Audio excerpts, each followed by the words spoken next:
Thank you. We will come back to order. We're going to move to agenda item number 7, report back on exploring community benefits agreement, renewable energy permit process, and seeking board direction for future consideration. I'm going to turn it over to staff for a presentation. Well, good afternoon, Chair Fletcher and members of the board. I'm Davia Lynch, and I'm joined by Rami Telly, Mark Slovic, Lynette Tessitore, and Scott Chrisman with Planning and Development Services. Today we'll present information on community benefits agreements and seek direction to develop program options for future consideration. The Board of Supervisors directed staff on February 10th to explore community benefits agreements as a tool to benefit communities that are disproportionately impacted by large renewable energy projects. On November 3rd, the board directed staff to include in their analysis the staffing resources needed to expedite the renewable energy permitting process, which we will speak to later in this presentation. Community benefits agreements, or CBAs, are agreements where developers for various land development projects, often large infrastructure projects, provide community benefits in exchange for community support, public subsidies, or both. CBAs help improve the communities where major developments occur and ensure that local residents share in the benefits of the project. Examples of benefits could include affordable housing, park and recreation development opportunities, youth centers, workforce development, local hiring, and apprenticeships. As we conducted our research, we found that CBAs from other jurisdictions are used for a variety of projects, not just renewable energy projects. This presentation will go over the results of the research, the resources needed to expedite the renewable energy permitting process, and lay out future analysis of CBAs that staff could conduct if directed by the board. CBA programs, policies, and guidelines are used to incentivize and streamline community improvements, encourage community input and land use decisions, and address the impacts of large infrastructure projects that may fall largely on the community where the project is located. CBAs provide an avenue for early engagement and negotiation with the developer and the community, provide a forum for stakeholders to develop creative solutions to perceived project issues, increase transparency and help hold interested parties accountable through formal agreements, and help compensate communities for negative impacts imposed by projects, such as diminishing a community's scenery or property values. The county can implement CBAs through guidelines that facilitate negotiations, programs that require developers to pay fees, policies that establish what types of projects will need to incorporate CBAs, or a combination of these three. The county could also set the criteria for the types of projects that would be required to comply with CBA policies. For example, the county could specify that commercial projects over a certain dollar amount, development projects that require a general plan amendment, or large infrastructure projects that may disproportionately affect surrounding communities, such as renewable energy projects over a certain megawatt, comply with new CBA requirements. These are just some examples that staff can further explore. In addition to directing staff to continue research on CBAs, the board can provide any additional direction on what they would like staff to explore beyond what is included in the recommendations and action sheet. There are several approaches to obtaining CBAs, each with differing levels of flexibility. First are agreements, which may be negotiated between the developer and the local jurisdiction, or the developer and community groups on a project-by-project basis. If the county requires a CBA or benefit as a project condition through the land use approval process, then the benefit must have an essential nexus and rough proportionality to a project impact. This is known as the Nexus Requirement. This would likely limit benefits to public infrastructure or public services such as funding or facilities supporting emergency responders. However, if the county provides a subsidy to the developer, such as a land lease or use of county-owned facilities, there is more flexibility in the benefits to be provided. The county may bargain for benefits that are not related to project impacts, such as local hiring and apprenticeship requirements. Another type of agreement is negotiated directly between the community and developers, which are similarly flexible because the local jurisdiction is not involved. Moving on from agreements, community benefits can be obtained through a programmatic approach. CBA programs can be either mandatory or voluntary for developers to participate in. These are typically for large solar projects and require developers to pay a per acre per year fee to the local jurisdiction. A mandatory program collects predetermined fees from developers, which requires that benefits provided must meet the Nexus requirement.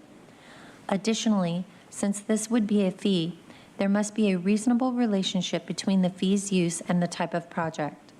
For example, if the fee funds a public facility, there must be a reasonable relationship between the public facility and the type of development project. A voluntary program functions similarly to a mandatory program in that there are prescribed fees.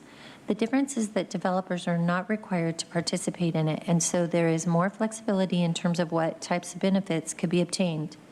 However, even under a voluntary program, there would likely still have to be a reasonable relationship between the fee's use and the type of project, which would somewhat limit the types of benefits it could be used to fund. We will now offer a few more comparisons between the different ways to obtain community benefits. For CBAs between local jurisdictions and developers, one advantage is an assurance that negotiations and implementation can be adequately staffed and resourced, which may not be the case for community efforts led by volunteers. However, the local jurisdiction would determine the benefit type with developers as opposed to the affected communities. When it comes to agreements between a developer and the community is directly involved in defining the terms of the agreement and the benefits that will be provided. However, a coalition of community groups may have different opinions as to which benefits should be prioritized that can make the process a bit more complex. Mandatory programs that require developers to pay predetermined fees provide a level of certainty to both the developer paying the fee and the community receiving the benefit. However, mandatory programs are less flexible in terms of the types of projects they can fund, as was discussed on the previous slide. A voluntary program where a developer may pay a predetermined fee provides a level of predictability for developers. Since it is voluntary, the types of benefits that can be funded are broader than a mandatory program, but there is no guarantee a developer will participate in the program. We will discuss examples of these different approaches later in the presentation, any of which the board could direct additional exploration and development for the County of San Diego. If the board directs staff to develop guidelines to facilitate CBA negotiations, staff can rely on several toolkits that have been developed to assist in the process. For example, the Department of Energy has published a CBA resource guide meant to help communities, developers, states, and local governments bring CBAs to fruition. It provides context for those interested in learning more, such as what CBAs are, what values they promote, and what stakeholders can gain by using them. The DOE's resource guide also provides strategies for success, such as beginning the engagement process early, forming community group coalitions, and keeping communities informed of upcoming development projects. Lastly, it provides short descriptions of past projects with CBAs and a list of the benefits they provided. Another notable resource is provided by the Partnership for Working Families, a national network of CBA advocacy organizations. They offer guidance for local officials, such as how to enable ongoing community involvement during negotiations between the local jurisdiction and the developer.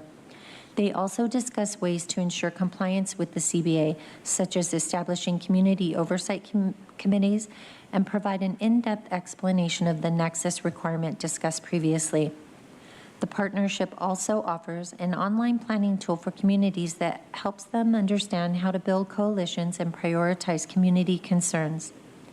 Lastly, the partnership's CBA toolkit provides examples of past agreements. These national resources provide a great high-level roadmap for CBA implementation, which led us to look for California jurisdictions that have implemented specific CBA guidelines. Los Angeles County has a CBA policy that outlines in detail how developers will implement CBAs on particular types of projects. For example, LA County's CBA policy specifies the types of projects it applies to. The developers must provide at least 2 publicly advertised community meetings during the pre-development phase, a 30% local hiring requirement, a 25% local small business requirement, and a floor space set aside for local tenants. If directed by the board, county staff could take a high-level roadmap contained in the national resources and create guidelines and policies to meet the needs of San Diego County. On the next 2 slides, we will see more specific examples of agreements. An example of an agreement between the developer and local jurisdiction is the proposed Castle Wind Facility, which covers a 1,000 megawatt wind project off the coast of Morro Bay in Central California.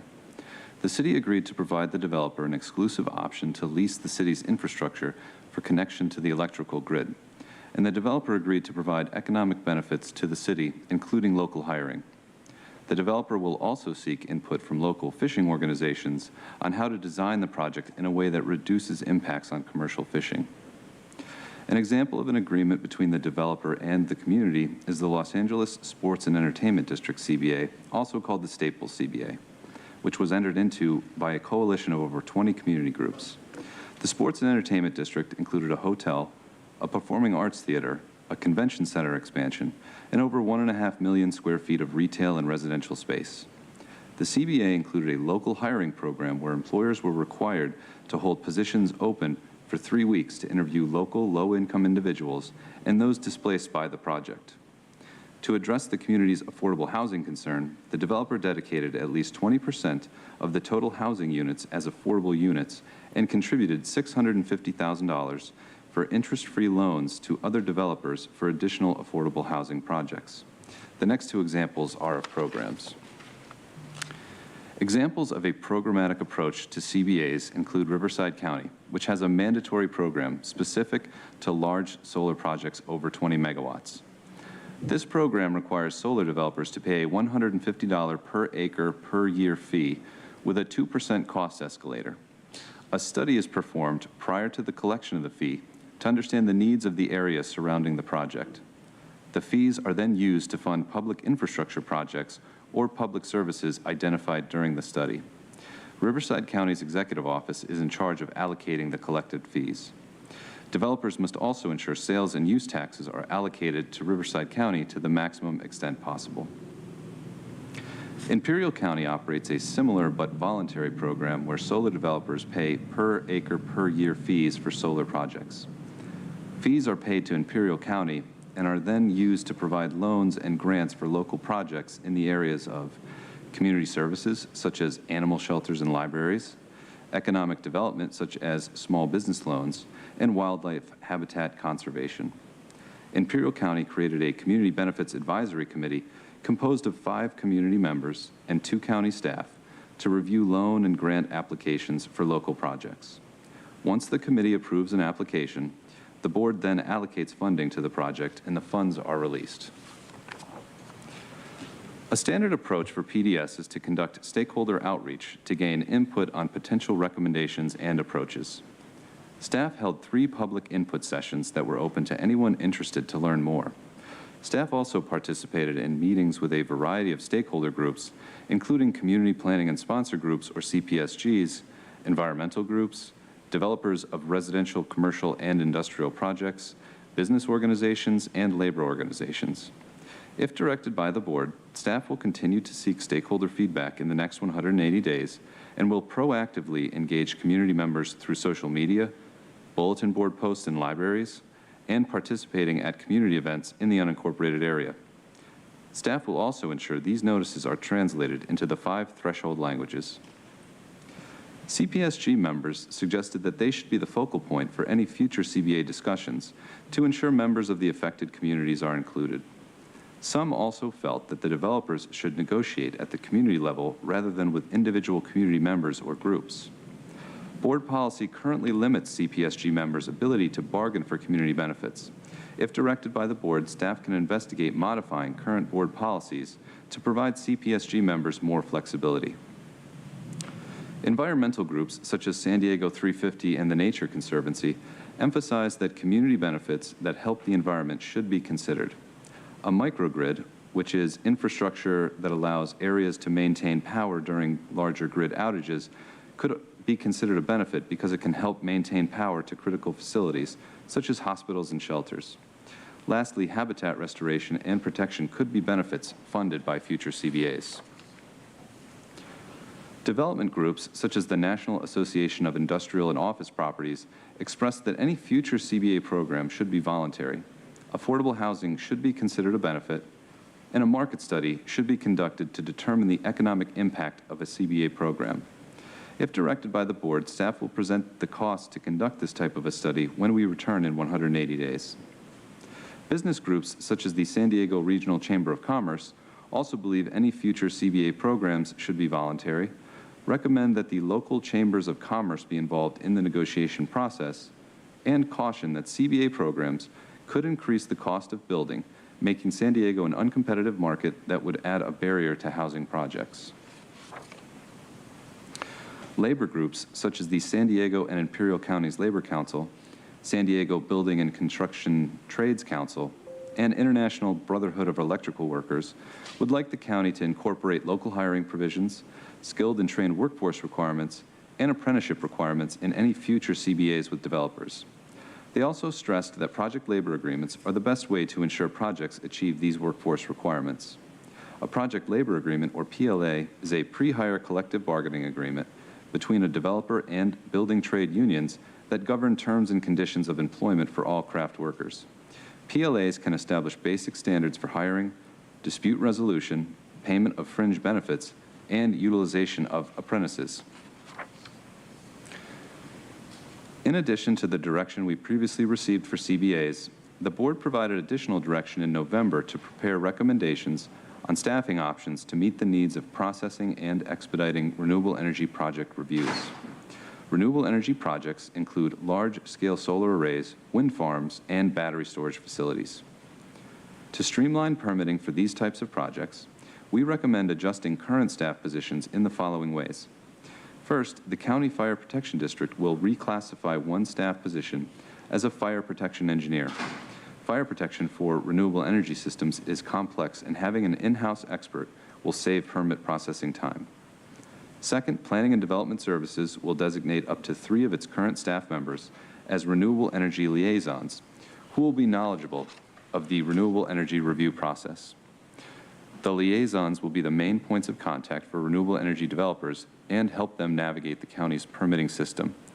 When a project application is received, the assigned renewable energy liaison will shift lower priority work to consultants to make time available for expediting the renewable energy project review. Again, we recommend focusing on adjusting the roles of existing staff. If this does not streamline the processing and expediting of renewable energy projects, we will return to the board to request additional staff. We've presented a lot of information today about the various approaches to CBAs and the resources to guide their development. We've also talked about the mechanics of programs and agreements in some other jurisdictions. If directed by the board, a next step in this process would be for staff to draw from this and potentially other research, as well as stakeholder input, to analyze what specific CBA approaches and components would be most applicable to a framework for the unincorporated county. There are multiple options in the action sheet before you. These are intended to provide a vehicle for further discussion about where staff should focus our research if directed to proceed with the next phase of this effort. The board may provide parameters regarding the types of approaches that staff should or should not research further, or direct staff to return with more information and potentially narrow down the approaches to be considered based on that analysis.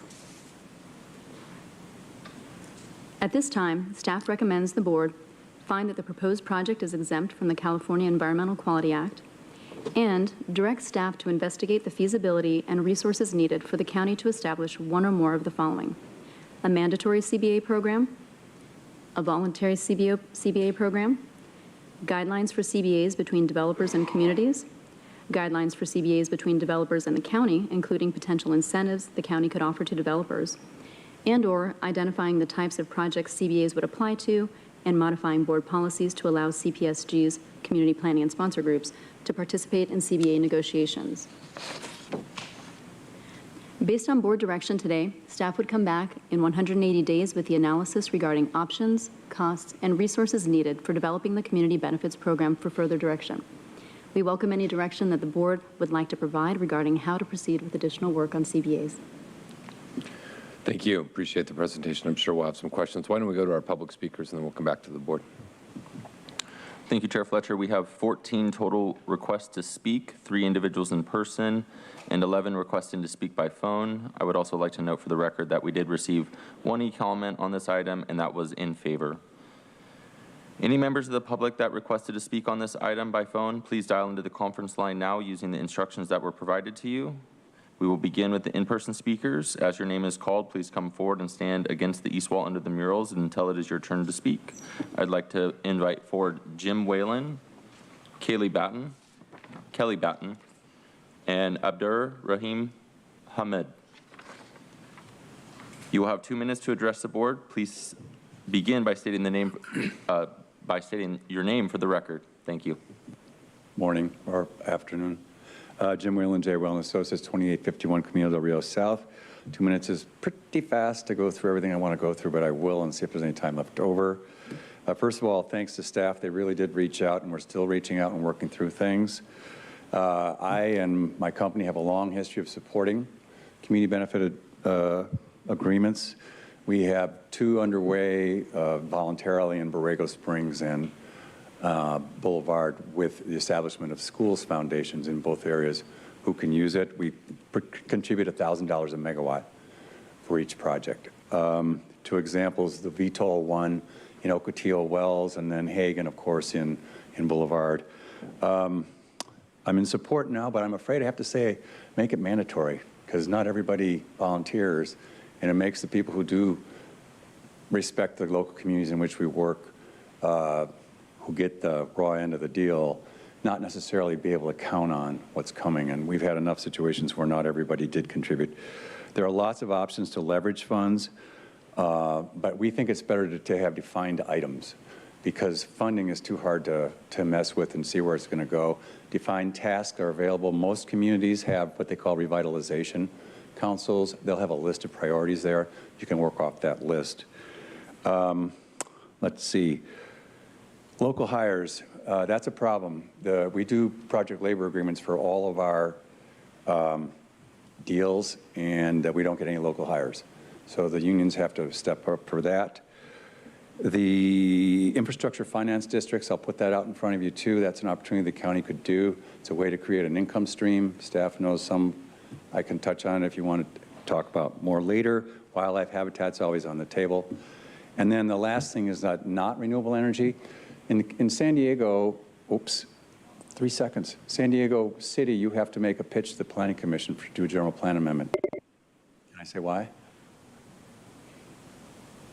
It's because there's a desire for a community benefit of doing the general plan amendment. San Diego, the Planning Commission does not approve a general plan amendment unless there is a statement of what community benefit.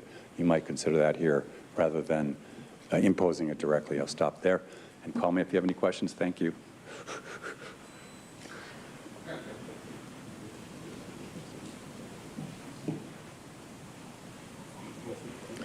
Good afternoon. My name is Kelly Batten, and I'm here on behalf of the Building Industry Association, which represents 650 member companies and a workforce of over 35,000 men and women throughout San Diego County. As a voice of the regulated community, we offer the following comments and recommendations regarding the county's consideration of community benefit agreements. The BIA views housing as an essential community benefit that should be exempt from any community benefit agreement requirement. Over the last 2 years alone, housing has paid over $14 million to the county for its community impacts in all areas of civic life, including police, fire, safety, environment, traffic, and more. The county should refrain from initiating a requirement to negotiate with planning groups or others on CBA housing projects. Time and regulatory certainty are essential components to housing production, and projects that comply with existing zoning and general plan regulations should be permitted to move forward. Also, any negotiation mandate should run afoul of state housing density bonus laws that provide much-needed certainty to the process, as well as the state mitigation fee rough proportionality requirements. The housing market in the unincorporated area already faces strong headwinds as the board considers several additional policy initiatives, including VMT, climate action, inclusionary zoning, and decarbonization. Continuing to limit housing opportunities will create severe economic challenges. In light of the chronic housing shortage, we respectfully request the Board of Supervisors not impose community benefits on new home construction. Thank you.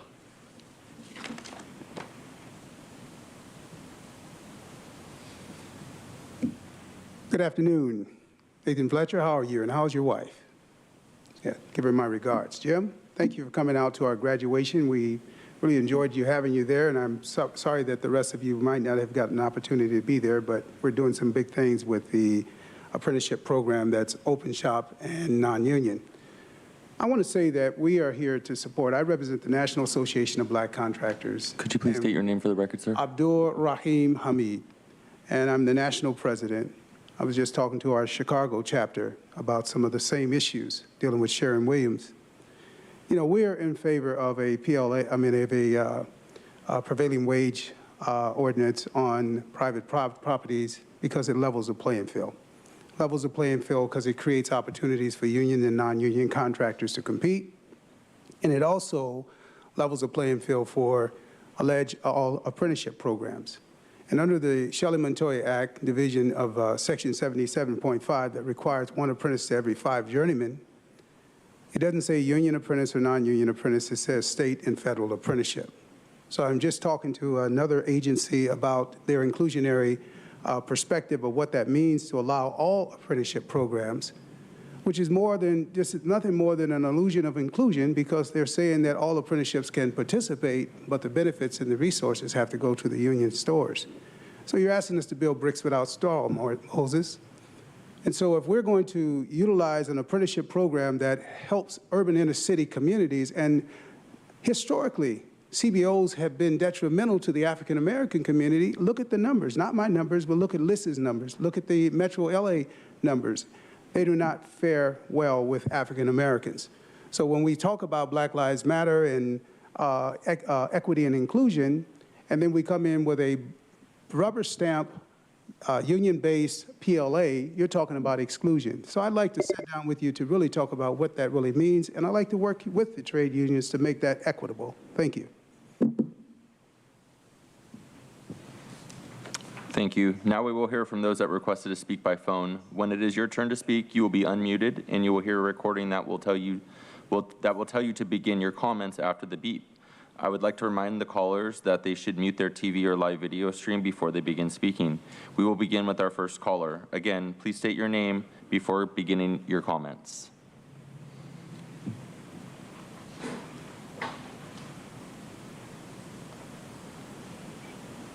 Good afternoon, Chairman Fletcher and Board of Supervisors.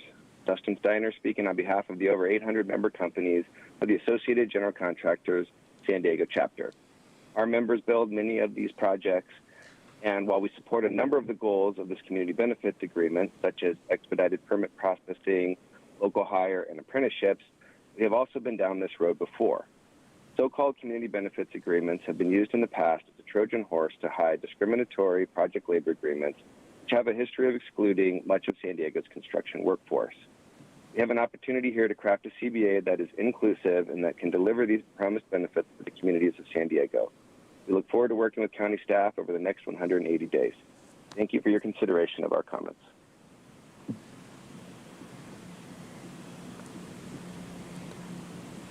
Thank you. We'll go to the next caller.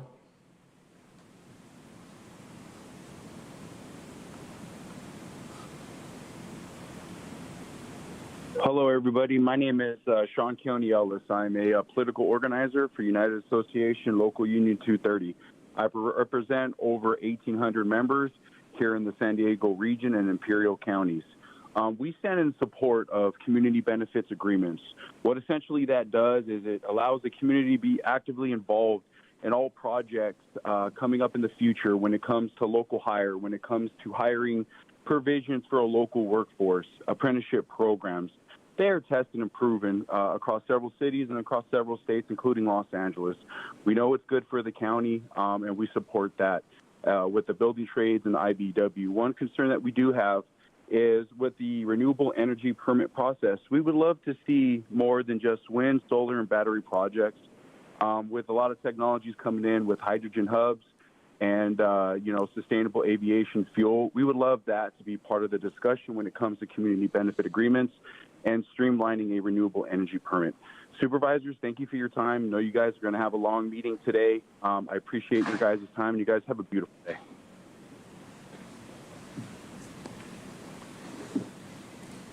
Thank you. We will go to our next caller.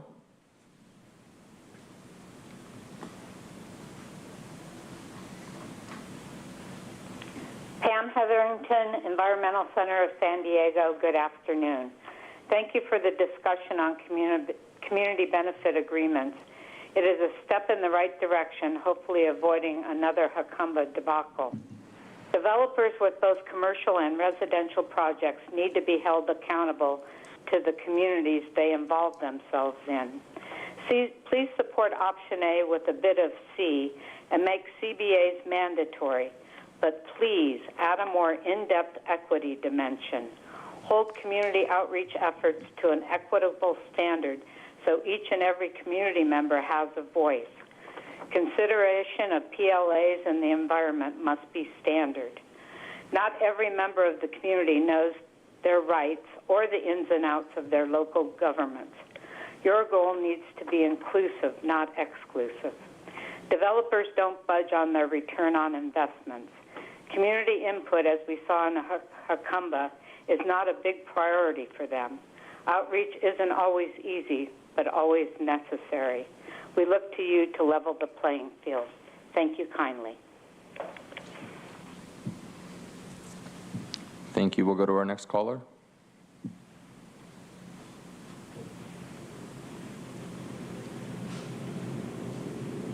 Good afternoon. My name is Christina Marquez.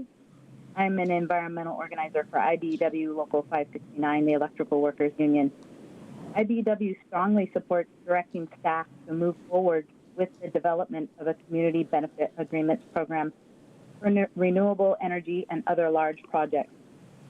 Of the options presented, IBEW 569 supports options D and E, which call for requiring certain types of projects to enter into community benefit agreements.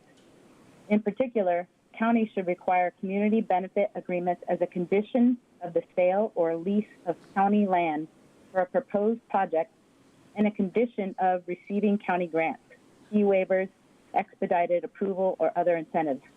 Before determining how to implement community benefit agreements, however, the county needs to identify what community benefit projects will be asked to provide.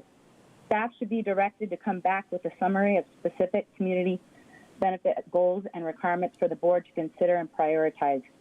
IBEW asks that the board direct staff to ensure that the community benefit goals brought back to the board for consideration include creation of good local jobs through local hire and prevailing wage requirements and providing workforce development and training opportunities through support of apprenticeship programs. Community workforce and training agreements and skilled and trained workforce requirements are a must. Thank you for your time. Thank you. We'll go to the next caller.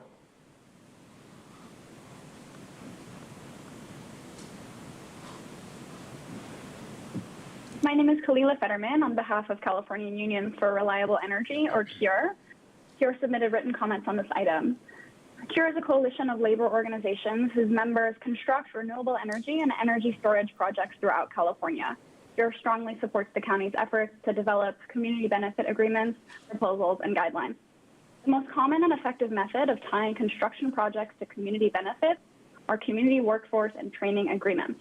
Community workforce and training agreements are project labor agreements that ensure that projects support career development and training opportunities for local residents through the use of state-approved apprenticeship programs and through other negotiated provisions, such as local hire goals and commitments from unions to conduct outreach to veterans and disadvantaged communities for apprenticeship opportunities. CURE urges the county to ensure that its community benefits program includes provisions that require the adoption of CWTAs on projects that receive county funding or incentives. The county should look at prevailing wage requirements and skilled and trained workforce requirements. We support directing staff to move forward with this process and to come back with specific proposals for community benefit requirements. Thank you. Thank you. We will go to our next caller.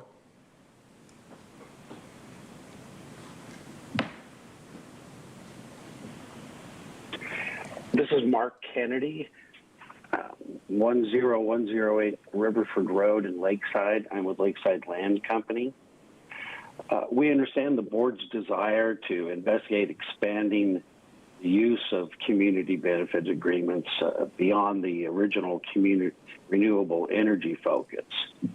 However, we urge you not to lose sight of the fact that the existing land use framework already ensures that most development projects already provide local benefits in the form of jobs, housing, sales taxes, property taxes. CBAs are not intended to be a one-size-fits-all solution. I think, as staff noted, they're to be used when there's a proper nexus between the developer impacts, and they're used to address specific issues that arise from those impacts. I believe they're used primarily in extraordinary developments, large projects, as was noted, the Staples Center. Two examples of types of projects that should be excluded from any CBAs are specific plans and projects that have already provided community benefits. The Riverway and the East Otay specific plans are county-initiated plans adopted over 25 years ago for the express purpose of providing community benefits. Each development within those areas, by definition, furthers those community benefit goals. I don't think I've ever seen a project in either one of those specific plans that has displaced residents or asked for in-county subsidies.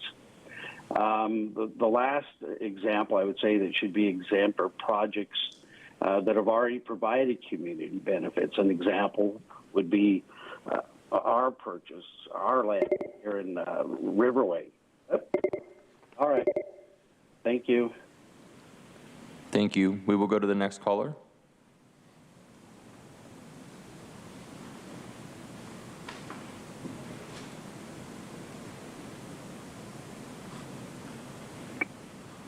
Thank you. This is Eric Kristen, Executive Director of the Coalition for Fair Employment and Construction. CFPC was begun 23 years ago by union and non-union construction firms who stood opposed to project labor agreements and the discrimination and waste that they represent. The discussion you're having today on a board that seems at best with equity and then gets into something like a community benefit agreement, which is really just a project labor agreement, as those who are honest about the issue will make it known, does just the opposite. It openly discriminates against the 90% of the local construction workforce that chooses on a daily basis to get up and work in a union-free environment. So perhaps the lip service that's given to equity obsessively by this board could actually be put into practice by not implementing something like a community benefit agreement. For those of you that wish to suffer under the delusion that CBAs are something apart from project labor agreements, then you can add another layer of bureaucracy and negotiate a community benefit agreement or research it. But I will remind the board that the voters have spoken on this issue. When Proposition A was passed, 76 to 24%, 76 to 24% to ban the use of discriminatory project labor agreements in the county. This decision was already made. I couldn't get 76% of the citizens of San Diego to agree on the weather, but they did agree that project labor agreements have no place in San Diego. And anything that goes forward that even hints of a project labor agreement will bring forward legal repercussions. So just understand that however much some of you may want to placate the interest of Big Labor or Tom Lemons, or now that Tom's had to step down and disgrace whoever took his place, you can't. It's illegal. Project labor agreements are banned in the county. You cannot force a private developer to enter into one. So in whatever goes forward, just be reminded that the voters have already spoken on this issue, project labor agreements and the discrimination that they represent. You heard from the developer that spoke earlier. They've already signed PLAs on their projects. Local hire is one of the aspects. They don't get any local hire. The local hires. Thank you. Your time is up. We will go to the next caller.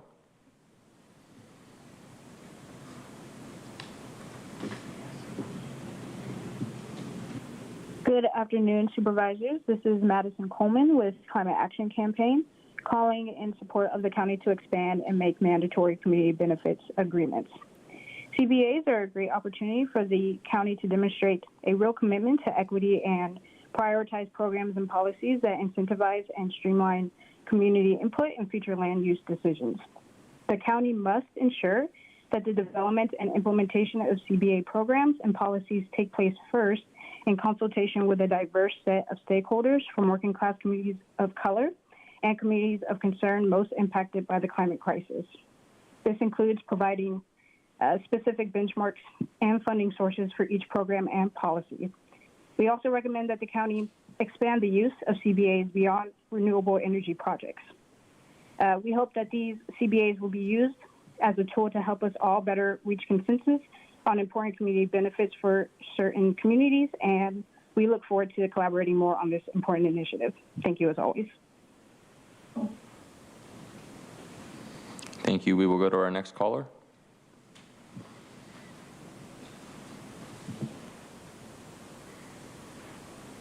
Thank you. Gretchen Newsom on behalf of IBEW 569 and our 3,700 union electricians and paraprofessionals, here today to support moving forward with developing requirements and guidelines for ensuring that renewable energy projects and other major construction projects in the county maximize the economic and workforce development benefits that they can provide the community. We support directing staff to continue working with community stakeholders to identify the types of community benefits that development projects will be asked to provide. The staff report sets forth several potential pathways for implementing community benefit requirements. IBEW 569 strongly encourages focusing on options D and E, which call for identifying specific types of projects that would be required to enter into community benefit agreements and identifying incentives that would be tied to requirements to meet community benefit goals. IBEW 569 does not support moving forward with the evaluation of options B and C because those are voluntary options with no requirement or incentive for compliance. Including those options would be a distraction from other options that are more likely to actually achieve the board's community benefit goals. IBEW 569 supports continuing to evaluate option A, imposing a community benefit fee, but not as a standalone option. The county should not allow developers to pay a fee in lieu of ensuring that a development project itself is providing tangible community benefits. Such fees do not ensure the creation of good jobs, encourage local hire, or provide for local workforce development and training opportunities. A community benefit fee program should be a supplement but not a substitute to specific requirements to ensure the creation of good jobs and support for workforce development. Finally, the options presented to you today focus on implementation rather than the substance of the community benefit goals. At a minimum, such goals should include the creation of good local jobs, support for apprenticeship opportunities, and job outreach to disadvantaged communities. Thank you for your time and consideration this afternoon. Thank you, Chair Fletcher. That concludes public comment for this item. Thank you. Thank you to the staff for the presentation and work. Obviously, as a board, what we're doing here is getting an update and then providing staff a little direction as they continue in their stakeholder outreach and engagement and continue developing this process with the belief this would return to the board within 180 days, again, for us to consider implementation or perhaps continue working on it. You know, we've seen time and again, and we've heard from multiple jurisdictions about the benefits that can come to a region through a CBA process, a community benefits agreement. It can provide certainty. We've recently gone through some projects where a lack of certainty created tremendous hardship and difficulty moving forward with that.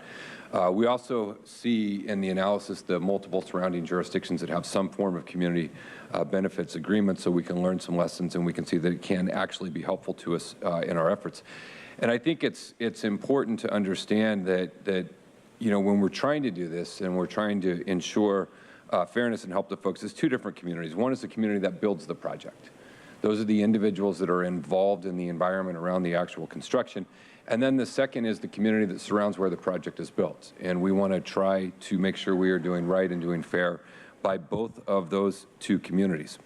And that is where, on that first one, where issues like local hire, prevailing wage, investing in outreach or job training for historically disadvantaged communities, those types of things I think are essential to make sure that we're not only building the future, but we're helping build the middle class, and we're helping economically support San Diego County and San Diego County residents. We know there are economic benefits to local hire provisions, and the people that benefit from those good paying jobs live in our community, shop in our community, work in our community.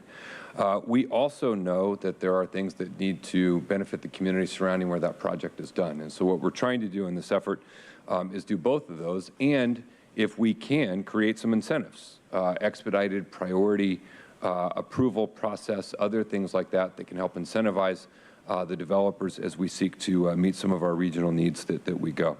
So as we look at that, I'll put a motion on the table to start our discussion, and then we'll go to Supervisor Lawson-Remer and then Supervisor Desmond. You I think it's not just renewable projects. I also understand the desire for kind of a payment in lieu fees, but I'm not sure, while that may be convenient at times, I would rather have the projects that need to be funded outlined and then some type of mechanism where those can get paid in.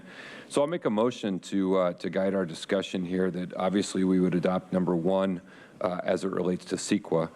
On the worksheet, as you see, as it relates to number 2, it would be directing staff to investigate the feasibility and resources and return to the board with options for consideration and direction. And then what I would do is say we would adopt recommendation C, guidelines for the county to facilitate, but I would add mandatory community benefits agreements between developers and community members. I think that we want to have a requirement on community benefit agreements. So we would do option C, adding mandatory in there, facilitate mandatory community benefits agreements. And that those would include things like prevailing wage, local hire, job outreach to disadvantaged communities, and other items as may be appropriate or that staff would like to bring back for our consideration. I would include recommendation D, guidelines for the type of development projects to be subject to a CBA, including options for renewable projects, warehouses, hospitals, business parks, large-scale housing projects, and other options that staff may want to bring back to the board. And then I would include option E, guidelines for the county to negotiate and enter into CBAs with developers, including identification of potential incentives the county could offer in return for community benefits. So it would be adopting C, D, and E with the additional guidance that I outlined. That would be my motion to start our discussion. Okay, thank you. We have a motion and a second by Vice Chair Vargas. With that, let me go to Supervisor Wasson-Reamer. Supervisor Fletcher, I think you were a bit ahead of me on the motion. So let me just share kind of my thoughts for staff, because I know the main thing they were looking for was kind of guidance and what our overall thinking is. And then perhaps you could let me know if what I share in my thoughts are captured in your motion, and we can kind of go from there. I think my biggest pieces are as follows. One is to the extent that we need to set thresholds on what kind of projects might be subject to the CBA. It's definitely not only renewables. It's any project that has a very large footprint on nearby communities. I think that the major purpose of this endeavor is to acknowledge that sometimes there's projects and investments that generate widely shared benefits for our community as a whole or the region as a whole, but there's a concentrated small number of cost bearers that are local and that are disproportionately paying the price for projects that are otherwise quite good and that should clearly move forward because the benefits are large and are widely shared and are good for our region in terms of either the environment or the economy or jobs, but that there is a local impact that's on neighbors or on members of a community, and that could happen from any kind of project. It isn't only renewables. So I think my point number one is any kind of project that has a pretty significant impact,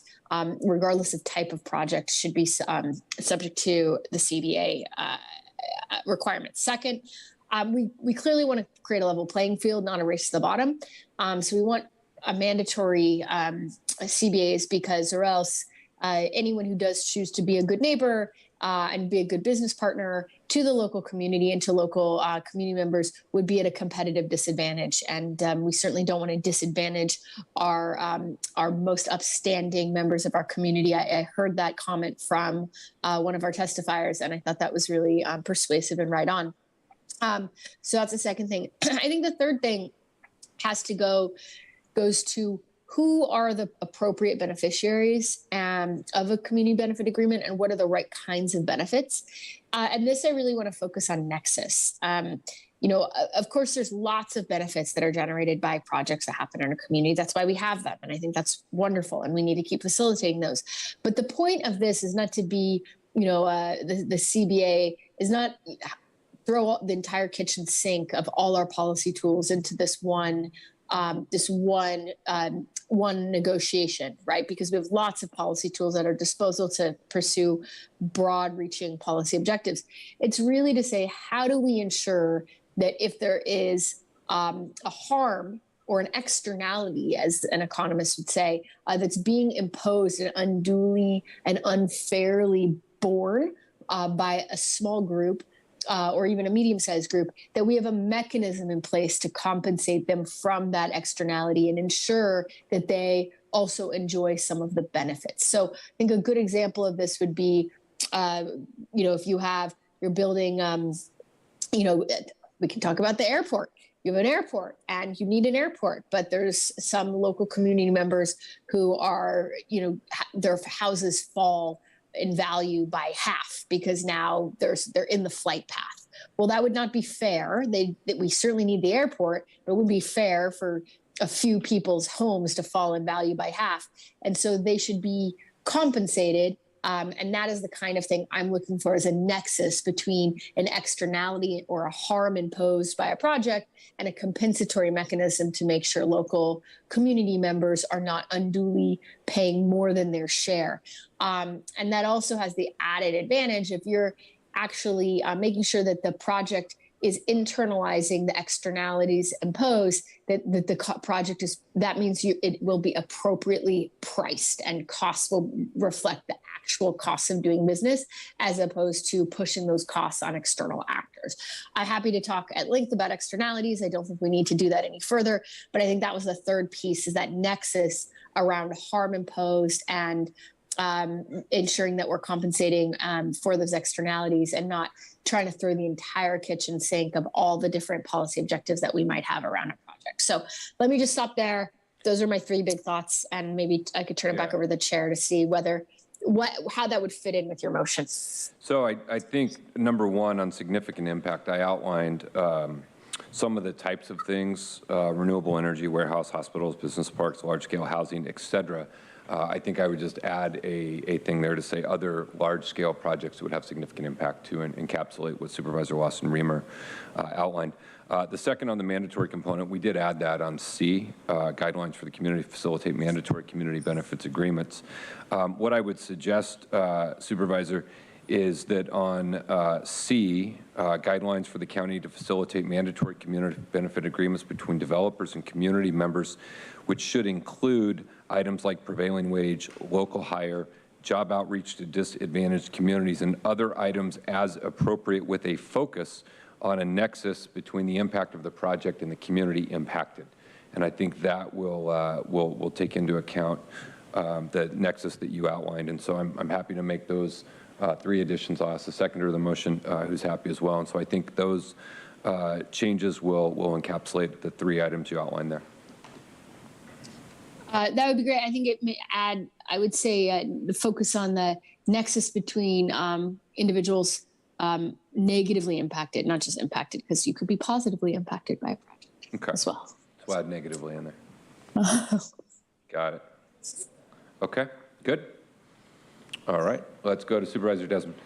Thank you, Chair. I guess I'm a bit confused on the, so you're recommending on the worksheet here, 1 and then 2, C, D, and E? And so is the I guess I'm getting confused here with the mandatory portion here. Yeah, I think the point that we've heard from a lot of folks is if you're going to have this, and again, this is going to come back to us with a whole bunch of options, but when we're looking at these large projects, whatever we end up adopting should just be a requirement. So it's not an optional thing. So all the developers know coming in, it's a level playing field between all of them. These are the terms of the community benefit agreement. This is what you've got to go work out and do. And so instead of adopting A, we just added, which some of the folks had requested, we added that mandatory community benefits to option C, which is just making clear that one of the things we want brought back from staff is the option for how we would implement a required community benefits agreement, again, on whatever iteration of large-scale projects we end up adopting. Okay, because I'm not, I guess, ready today, I guess, and it's a pretty broad brush on what we're making mandatory. So it's very unclear in that regard. Yeah. When we come back and we have a whole menu of options, then I think it'll we'll have an opportunity to do greater clarity. We're trying to provide a wide net of options for staff to research and explore. Okay, well, I guess if there's possibility of, some projects absolutely mandatory, so like the large-scale solar projects that, going out in the unincorporated areas, which is kind of the impetus of this, bringing this forward, I could see those being mandatory to make sure that the community, at least reaps some of the benefit that, the rest of the county may be getting from, especially from solar. But I don't know if mandatory is going to apply to some of the others that you have listed on there, and maybe, I know I don't want to make it too muddy, but if there's opportunities for voluntary programs as well, I'd be open to that, and maybe we start with those large-scale projects in the unincorporated areas to be mandatory, and then some of the other ones might be phased in later. Because what I don't want to be doing is killing projects that might be coming forward, and the the mandatory community benefit kills it. And so I just want to make sure, we're like you said, we're just kind of at the drawing lines here. But I'm not as keen on just the broad brush of everything being mandatory at this point. It's my input on that. And I think just real quick on that point, Supervisor, I think we're looking at projects that have a significant impact. And when we come back, then we can kind of assess where that line is. Okay, all right. And where we go from there. Well, that'd be a good idea. I hear your point. Yeah, and also, I don't want the cost of housing to go up. So I know the building industry had made a request for, and I know you had mentioned just larger housing, but we got housing projects. I don't know if that's 1,000 houses or 500 houses or some sort of line to be drawn. And plus the fact, normally the housing projects, we make them put in roads or firehouses or schools or things like that already. So I don't want to add to the cost of housing if we don't have to. So I know the devil's in the details. I just want to make sure that we're, I guess, not doing that broad brush. And I think educating and bringing in the development community, I think you've already done that, and just keep making them part of the process. I'm in favor of working with the planning and sponsor groups, and I do see you didn't have that included there.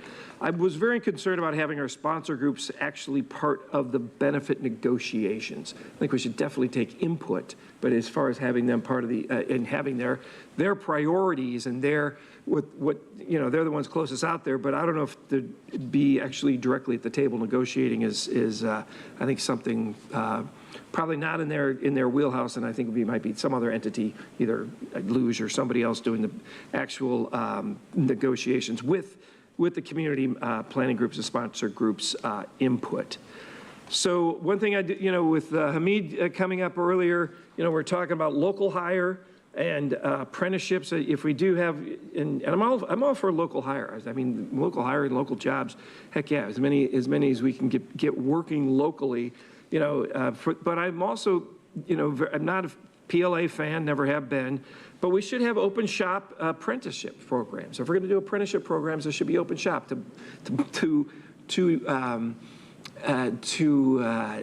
exclude the Black Carpenters Association. It's just ridiculous. I mean, because they're not a union apprenticeship shop. So, if we go to apprenticeships, I think they should be open shop. So I'm glad you made the motion as you did, because I wasn't in favor of 2A or F. So, and if we can work on the mandatory portion of C, it sounds favorable. So I'll be voting in favor of the item. Thank you. Thank you. Supervisor Anderson. Thank you, Chair Fletcher. I have some questions of the author.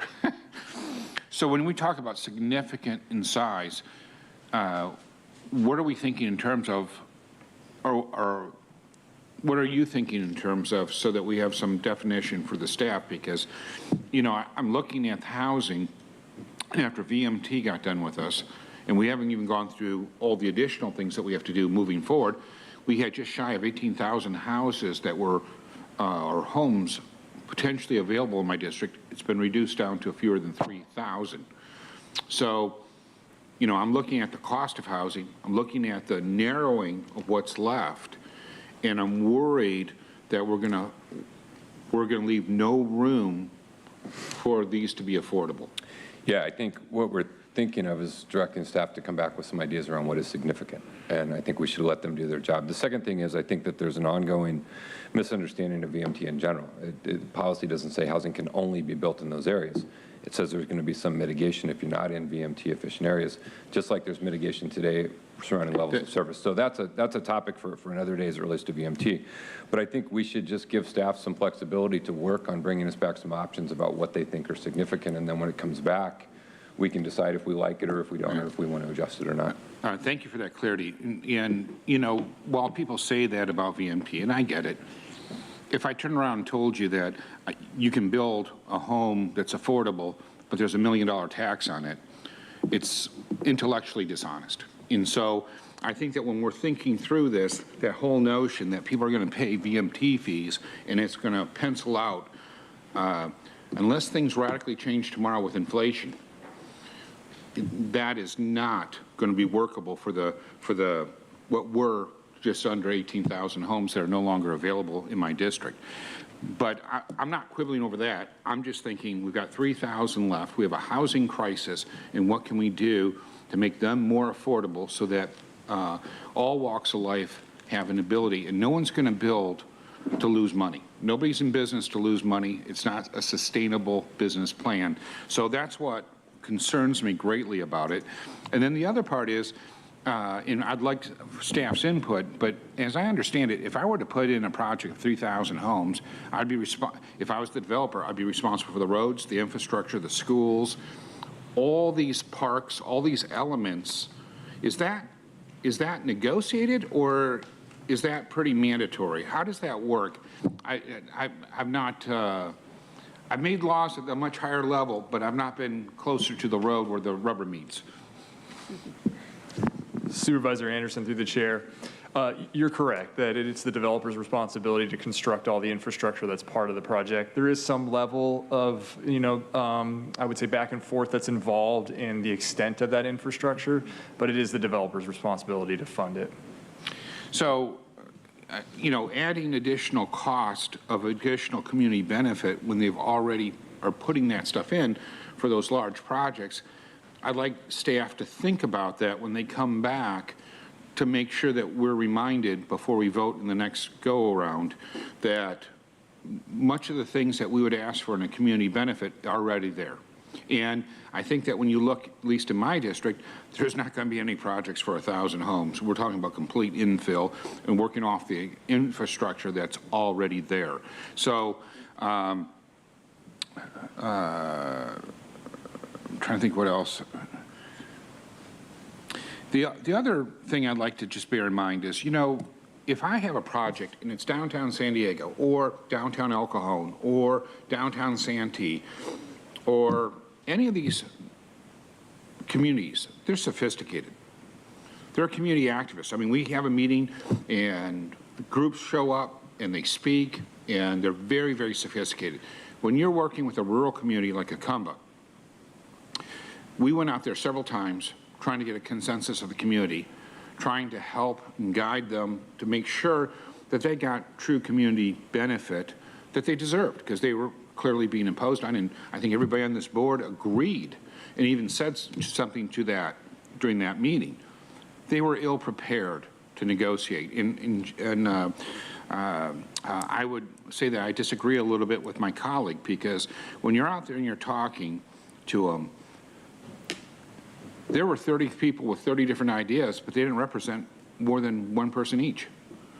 And when you have a planning group or a sponsor group, at least you're working with a negotiation, or there's a negotiation with folks that actually are tied to the community, who live in the community, who are elected in the community, and are responsible to that community. And so their goal isn't making San Diego County the best. Their goal is making their community the best. And I wouldn't be opposed to having them in the loop as part of the board negotiation, even beyond advisory, only because I think that it's very difficult for these small communities. And as we continue to build solar projects and other major projects out there that benefit other communities, they're not getting a dime from that electricity. And yet their neighborhoods completely impact for the next 30 years or 20 years. I think it was a 20-year deal. Yet, that's not fair. That's not reasonable. And I know that we worked really hard to negotiate on their benefit to get something that worked for the community in the long term. Those are the communities I'm most concerned about. Those are the people that are not getting a fair shake. And as far as having something mandatory, it makes perfect sense to me that that would level the playing ground on who's doing what in those rural areas among rural communities. And you know, you have Boulevard, you have Potrero, you have all these communities, Barrett Junction, you have all these communities who are ill-prepared because they're not used to it. You go into almost any city, and people are very sophisticated when it comes to land use. They're very accustomed to negotiating for their community, and they don't need necessarily the same types of protections. And I think that we see that with the projects. I mean, when you look at the projects that have gone in and you look at the community benefit, they're enormous, and the people did a great job representing themselves. But when you go to those rural communities, they are ill prepared. So I love the mandatory on that. And the other part of the mandatory I like is the consistency of cost. So if we all know this is the formula, then I can project my cost and I can understand whether I can move forward or not because I'm not working for free. Nobody works for free. So, except for volunteers. But nobody pays their mortgage volunteering. So the bottom line is I'd just like staff to be thinking in these terms as they bring those things back. Look, if we can hire locally, of course I want to hire locally. If we can hire people from Hukumba to work on that project, we can enhance. In, you know, my district, we have a very high unemployment rate. City of El Cajon, highest in the county. And yet, they will have been the biggest benefactors of that project over at Gillespie. And any building that we do in Gillespie, they're the biggest benefactors because those are jobs they can walk to.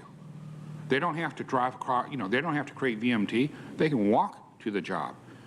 And those are the communities that need those jobs most. So promoting local hires, I'm all in. But so that's it. Listen, I just got a note in the hook. We got to move forward. Thank you, Chairman Fletcher. That's a very polite way. And I just want to acknowledge how polite you are. But so if you would think in those terms, I'd truly appreciate it. Thank you. And I couldn't talk any faster than I did. Thank you, Supervisor Anderson. All good points. So we've got a motion by myself, seconded by Vice Chair Vargas, to adopt Recommendation 1 surrounding CEQA, to adopt under Recommendation 2, directing staff to investigate C, guidelines for the county to facilitate mandatory community benefits agreement between developers and community members, including items such as prevailing wage, local hire, job outreach to disadvantaged communities, other items as appropriate, including a focus on the nexus between negative impact on the community and the project being proposed. Recommendation D, guidelines for development of projects that would be subject to CBAs, including renewable energy projects, warehouse, hospitals, business parks, large-scale housing, and other type projects deemed to have a significant impact. And the adoption of Recommendation E, guidelines for the county to negotiate and enter into CBAs with developers, including identification of potential incentives the county could offer in return for community benefits. We have a motion and a second. I'll ask the clerk to please call the roll. Can I make a comment, Chair Fletcher? Sure, of course. Thank you. Sorry. I just want to. I'm happy we can all move forward. I just want to sort of uplift some of the last comments that my colleague Supervisor Anderson made around kind of communities like those of Hukumba.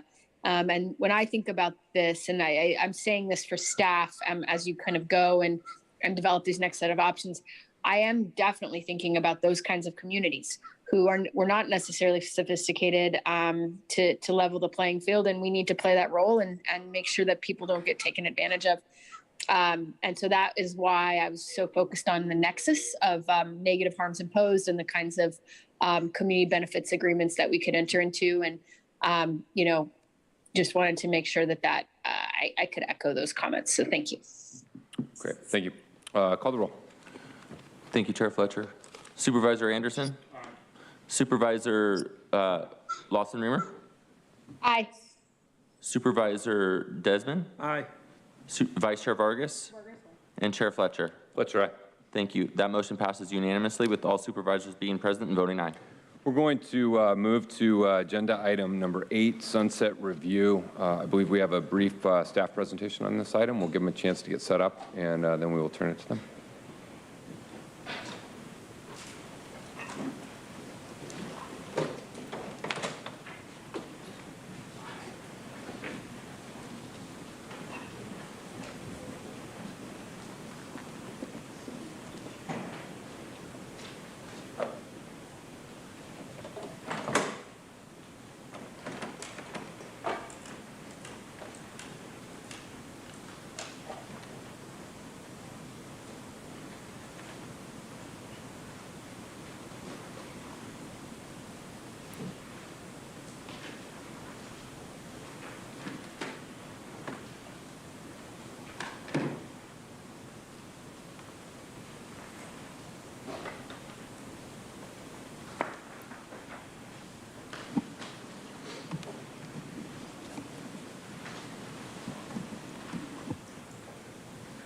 All right.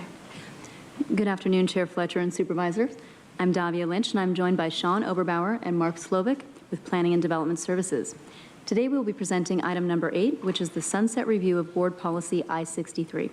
The department is before you today requesting that you consider the proposed options to either retain or rescind Board Policy I-63 or direct staff to return to the board at a later date for changes to Board Policy I-63.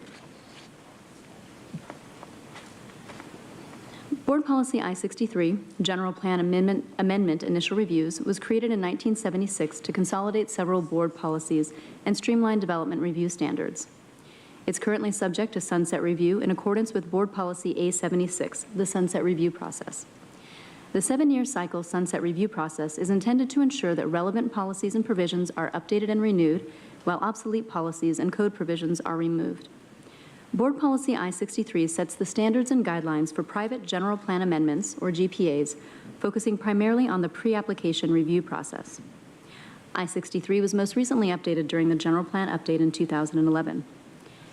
Since the last update of Board Policy I-63, the California Environmental Quality Act, or CEQA, state housing laws, and other similar land use regulations have been updated, focusing on topics such as greenhouse gas emissions, sustainability, traffic, affordable housing, and environmental justice. The board may consider if the existing policy is sufficient for guiding general plan amendments and should be retained, if the policy is no longer needed and can be rescinded, or direct staff to revise Board Policy I-63 to more closely align with updates to land use regulations and for staff to return to the board in the future with amendments to the policy.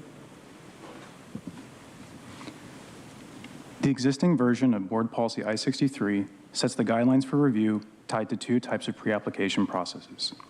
The first type of pre-application process is an optional initial consultation where staff identify major project issues associated with the application and conduct a meeting with the applicant. The optional initial consultation is intended to be a high-level review. The second type of pre-application process is a required major pre-application. The existing guidelines in Board Policy I-63 require a review of GPA major pre-applications to focus on general plan conformance, compliance with applicable codes and ordinances, review by county departments, and identification of needed technical environmental studies. Once the applicable reviews are completed, staff and the applicant hold a meeting to discuss project issues and reviews. Following a major pre-application meeting, a summary letter is sent to the applicant and local community planning or sponsor group. General plan amendments are the only permit type at PDS to have a board policy specifically tied to pre-application procedures. Board Policy I-63 is used to set expectations for applicants and reduce risks associated with processing a GPA application by providing the 2 initial consultation and major pre-application processes. GPA applications can take substantial time and cost to process depending on the scale of a GPA. The pre-application processes are intended to identify major issues associated with processing a GPA in order to prevent an applicant from submitting a GPA that may not be supported. Although Board Policy I-63 guides GPA pre-applications to focus on items such as general plan policy conformance or environmental constraints, Board Policy I-63 currently does not contain specific minimum criteria, such as evaluating if a potential GPA is located within a high or very high fire hazard zone, or if a residential GPA requires an affordable housing component. The board has 3 potential actions to consider at today's hearing. Option A, the board can retain the existing version of Board Policy I-63, which would mean that Board Policy I-63 is extended for review until December of 2028. PDS would continue to use the 2 types of pre-application processes and guidelines in I-63 to review a potential GPA. Option B, the board can rescind Board Policy I-63. General plan amendments would then be reviewed like all of the discretionary permits without a special GPA pre-application process or guidelines that are intended to save time and costs with processing a GPA.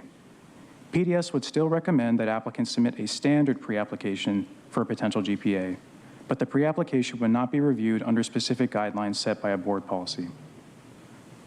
Or option C, the board can vote to direct staff to return to the board at a later date with options to amend the policy. The options to amend the policy could include adding minimum criteria that a potential GPA would need to meet in order to submit an application, such as including affordable housing for a residential GPA. If a potential GPA did not meet the minimum criteria and PDS determined that the GPA application would not be accepted, an applicant could appeal the decision, potentially to either the Planning Commission or the Board of Supervisors. Staff would return to the board with options to amend the policy next year. In the meantime, Board Policy I-63 would be extended until December of 2028. On October 6, 2021, staff presented an overview of the sunset review process for Board Policy I-63 to environmental stakeholder groups.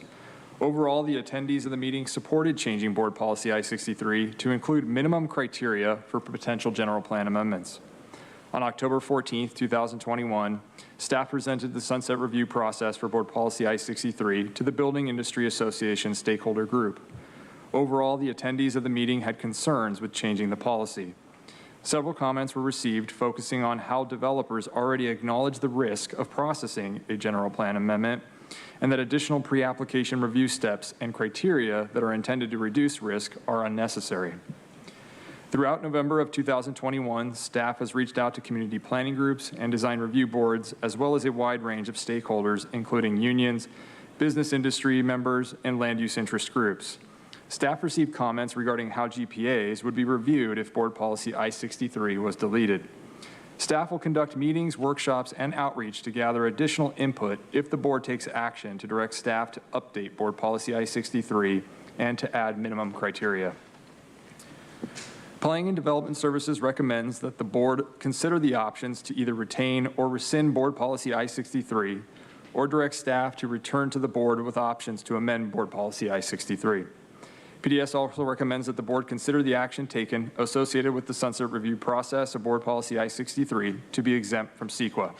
This concludes our presentation. Thank you. Thank you. Let's go to our public speakers. Thank you, Chair Fletcher. We have 5 total requests to speak, all coming via phone. I will also note for the record that we did receive 4 e-comments on this item, all 3 in favor. Any members of the public that requested to speak on this item by phone, please dial into the conference line now using the instructions that have been provided to you.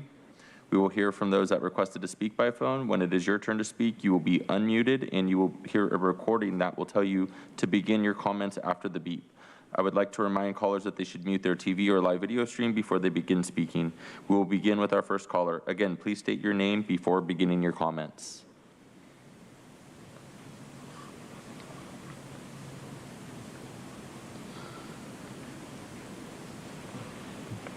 Good afternoon. My name is Laura Hunter, and I'm calling in today to speak in favor of 2C, ask you to direct the staff to update this policy and to factor in some minimum criteria. The policy is over 10 years old, and I think it's safe to say that virtually everything has changed in that period of time. Environmental justice, decarbonization, VMP, the CAP, everything is different. And we really must I think that changing this policy to set minimum criteria for changes in our general plan is needed because it's a more efficient use of staff time. And staff time is a limited resource, and we really want to, use it wisely and not be evaluating a bunch of proposals that, don't make the cut.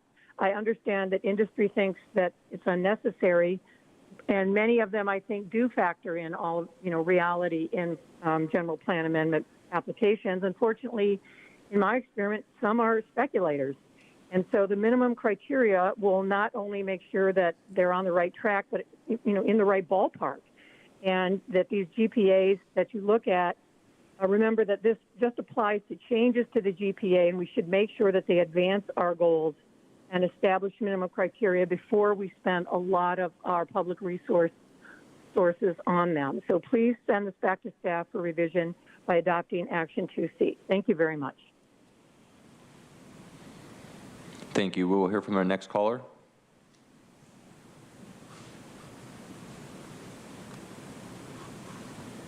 Good afternoon, Chair Fletcher, members of the board, Dan Silver, Endangered Habitats League. I would also like to recommend that you go with option C, which is to prepare options and come back to later. The current iteration of I-63 does need updating. The 2011 General Plan update provided a new smart growth framework of towns and villages. Even more recently, your board augmented this framework with new and very important sustainability policies. It is imperative that future proposals to change the general plan advance rather than thwart these objectives. For example, housing capacity and location, GHG emissions and climate change, and fire hazard.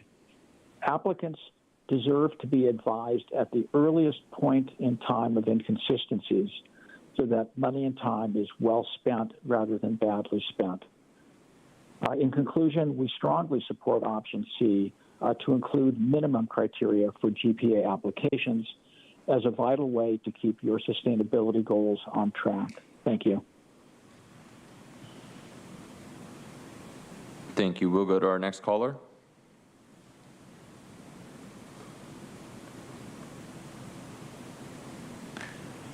Good afternoon again, Supervisors. This is Madison Coleman with Climate Action Campaign, calling in support of option C to provide direction to staff to return to the board at a later date with amendment options for board policy I-63. Sprawl development in high VMT, high fire hazard areas is one of our region's greatest sources of emissions, and unfortunately, many proposed sprawl projects have been pursued through the current general plan amendment process.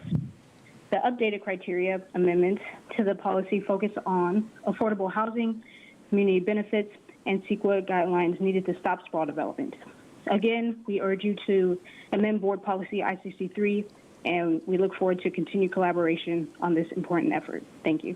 Thank you. Chair Fletcher, that concludes public testimony on this item. Thank you, and a special Chair's Gold Star to our public speakers for quickly addressing your points, being aware of the time crunch we're on. With that, I'm going to make a motion to start our discussion. We would adopt recommendation 1 surrounding CEQA, and then under 2 that we would do 2C. I don't think it makes sense for us to retain a I-63 policy, which is outdated. I also don't think it makes sense to rescind that policy today without viable options for what should come back. Option C will give staff the opportunity to return to the board at a later date with options for us to think about what we want this policy to be in the totality of everything we're facing in a county. So I'll make a motion for 2C. Is there a second? All right, we have a second by Vice Chair Vargas. Supervisor Desmond? Thank you. I agree that since in the last one, and hi, Davia, good to see you again. She was in San Marcos before. I guess you were here and then San Marcos and then back. So great to see you again. Here, to me, this is almost a way to stop housing in the unincorporated area again. So I want to make sure we're not doing that. And I agree it should be updated, and things have changed since the last update. But what are examples of minimum criteria? So I get the high fire area, which is everything east of the 15. So I mean, to me, that's our entire unincorporated area is high fire. What else is minimum criteria that you would put in there? Supervisor Desmond, through the chair, that's what staff would come up with and report back to the board if directed. Some of the ideas that have been presented to staff so far include things along, vehicle miles traveled, whether a project's in a VMT efficient location, whether it's in those fire hazard areas, Other things to include, does the project include affordable housing? Does it have a community benefit agreement? These are some of the ideas that we were, shared with in our stakeholder outreach so far. But we haven't even really come up with like affordable housing criteria, have we, as far as like 10% or 15%? We haven't really come up with those types of things. So I'm just wondering how you could only put in things that we've already approved and not kind of nebulous stuff that still hasn't been decided. Supervisor, that's correct. However, what we would do is we could always go back and add things into the policy if the board would desire to do that. You could do that anytime. Exactly. Okay, which is good, which is fine. I get that. And I also want to make sure, with this, and I know we probably don't get that many general plan amendments from smaller developers or mom and pops, but the BIA and those types of developers, they know what they're doing, and they got a whole team of people. But if somebody, has to do a GPA amendment because they're right up, for some reason, and it's a mom and pop. So I want to make sure that they're the people we work for, and we want to make sure that they're able to, get processed as well and make sure, they need more hand-holding than some of the larger developers do is in some of these things. So I want to make sure we're accommodating them and we're not too onerous to wipe out all housing in the unincorporated areas, kind of what I'm looking at. Thank you. Thank you. Vice Chair Vargas. Yeah, so I just, I failed to note, and I think it's along some of these lines, that I just want to make sure that as we're looking at exploring, potential amendments to the board policy, that we're really exploring prioritizing affordable housing as part of it. And I just heard you say that there might be some, I know we haven't decided on that criteria, but if the work is going to be done, I think it's important to do it, especially because we're looking at BMT in the future and a whole bunch of other different things that I think will have an impact. So for me, that would be important. I just want to make sure it was noted. Thank you. Thank you, Vice Chair. Motion by myself, second by Vice Chair Vargas. Please call the roll. Thank you, Chair Fletcher. Supervisor Anderson? Aye. Supervisor Lawson-Remer? Aye. Supervisor Desmond? Aye. Vice Chair Vargas? Chair Fletcher? Fletcher, aye. Thank you. That motion passes unanimously with all supervisors being present and voting aye. Our final item in the agenda, and then we have to return to the remaining non-agendized public speakers, will be Sanitation District item number 1. Please call forward the public speakers in this item. Thank you, Chair Fletcher. We have 2 requests to speak on this item. Both those requests are via phone. I would also like to note for the record that we did receive 1 e-comment on this item, and that 1 comment was in favor. Any members of the public that have requested to speak on this item, please dial into the conference line now using the instructions provided to you.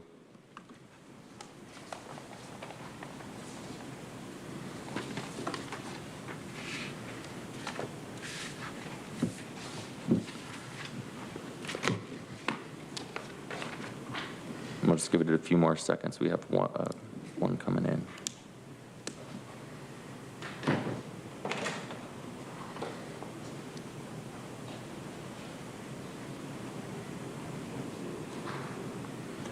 Not seeing any movement for this item. That would conclude public comment. Move approval. A motion by myself, second by Vice Chair Vargas to approve the recommendations to Sanitation District item agenda 1. Ask clerk, please call the roll. And this is for the errata form that's in the errata that we got on this, which are small changes, but I just want to make sure. The errata was exactly related to the district. Yeah. That's okay. it. Yep, thank you. Thank you, Chair Fletcher. Supervisor Anderson? Aye. Supervisor Lawson-Remer? Aye. Supervisor Desmond? Aye. Vice Chair Vargas? Chair Fletcher? Fletcher, aye. Thank you. That motion passes unanimously with all supervisors being present, voting aye. I'll now ask the clerk to call forward the remaining speakers for non-agendized public communication. Thank you, Chair Fletcher. We have 6 remaining requests to speak. They are all coming by phone. So if you have requested to speak by phone, please dial into the conference line now using those instructions provided to you.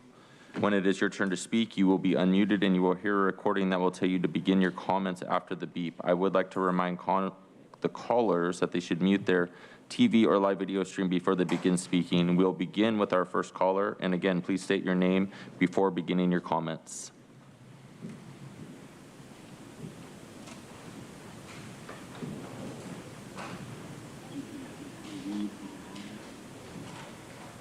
Good afternoon, Chair and Council members.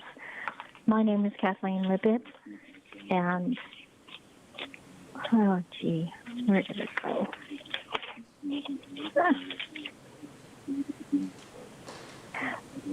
I'm sorry, could you come back to me?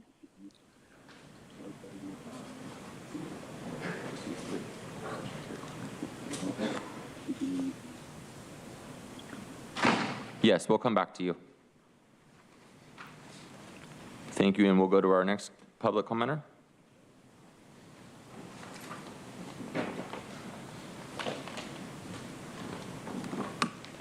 Good afternoon. My name is Becky Rapp. I recently read an article from CNN speaking to a study that suggests that using marijuana during pregnancy is linked to major mental health issues for children. The study shows that in utero, exposure to marijuana has the opposite effect on children, causing them to have increased levels of anxiety, aggression, and hyperactivity. This study is personal to me as I am raising a child who was born to a mother who relied heavily on marijuana during pregnancy, as well as the first 6 months of his life while breastfeeding. Sadly, he is paying the consequences of his birth mother's decision to use marijuana. The child suffers from the inability to focus and concentrate. He has severe ADHD and relies heavily on medication to help him focus and get through the day. He has shown destructive behaviors and has a difficult time maintaining relationships. This has been extremely difficult for our family to navigate as we want to provide the best opportunities in life for this child. Former U.S. Surgeon General Jerome Adams issued a statement advising against the use of marijuana during pregnancy. I quote, "Recent increases in access to marijuana and in its potency, along with misconceptions of safety of marijuana, endanger our most precious resource, our nation's youth. I ask you to please help educate our county on the misconceptions of marijuana, protecting the most vulnerable, the unborn child." Thank you.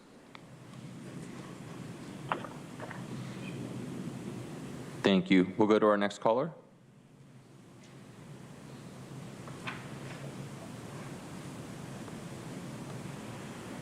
Hi, Paul Hinken.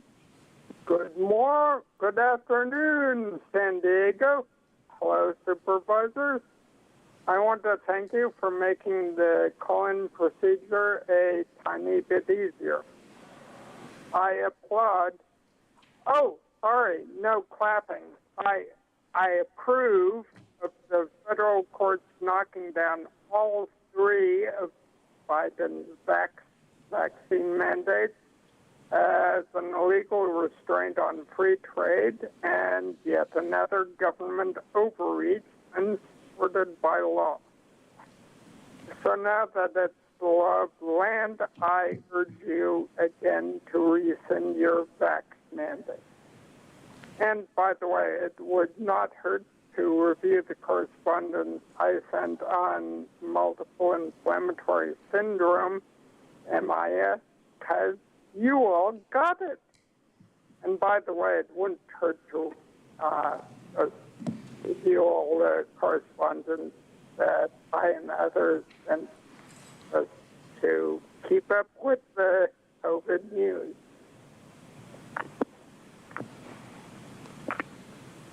Thank you. We will go back to Kathleen.